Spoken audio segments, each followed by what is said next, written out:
अस्सलाम वालेकुम मेरे प्यारे मोहतरम नाजरीन। इससे पहले भी मैं इस बुक पे कुछ वीडियोस बना चुका हूँ।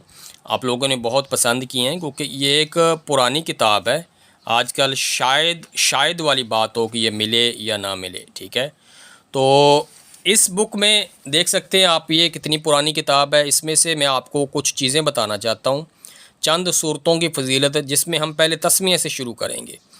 बिस्मिल्लाह शरीफ की फ़जीलत क्या है ये मैं आपको बताऊंगा, सारा पढ़ के सुनाता हूँ। पहली दफ़ा अगर चैनल पे आए हैं तो चैनल को सब्सक्राइब कर दें, साथ घंटी के निशान को दबा दें ताकि आने वाली वीडियोस के नोटिफिकेशन आपको बर वक्त मिल जाएं। अगर कोई इंसान चाहे कि मैं दुनिया की नज़रों में मकबूल हूँ और हर तरह से आज़ाद हूँ और मेरी हर तरह की मुश्किल आसान हो जाए, तो पाको साफ़ कपड़े पहन कर अज़ान सुबह से पहले यानी तहज्जुद के नफल पढ़कर बिस्मिल्लाह शरीफ को बिस्मिल्लाहिर्रहमानिर्रहीम 2500 मरतबा पढ़े। इस तरह 21 दिन मुतवातर पढ़ता रहे तो हर मुश्किल आसान हो जाती है। लेकिन शर्त यह है कि जगह को बदलाना जाए, यानी जिस जगह पर बैठ के आप पढ़ रहे हैं वहाँ पे आपने पढ़ना है, ना ही जाए नमाज को। जिस जाए नमाज पे आपने पढ़ना शुरू कर दिया उस जाए नमाज को भी आपने चेंज नहीं करना।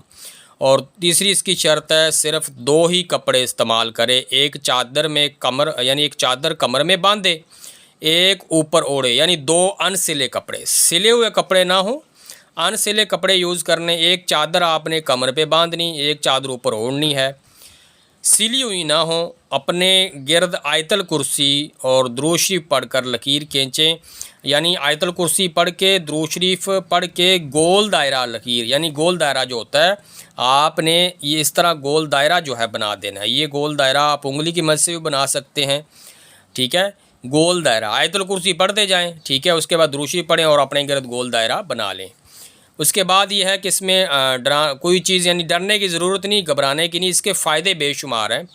ये आज आपको मैंने बिस्मिल्लाह शरीफ की फ़जीलत बताई। इसके बाद इंशाअल्लाह नेक्स्ट जो वीडियो बनाएंगे वो फ़जीलत अज़ान पर होगी, वो भी इंशाअल्लाह आपको बताऊंगा। वीडियो पसंद आई और तो लाइक कर दें, चैनल को सब्सक्राइब कर दें, दूसरों के साथ शेयर करना मत भूलिएगा। इसी के साथ आपसे इजाज़त चाहूँगा। अल्लाह हाफिज़, अल्लाह निगहबान।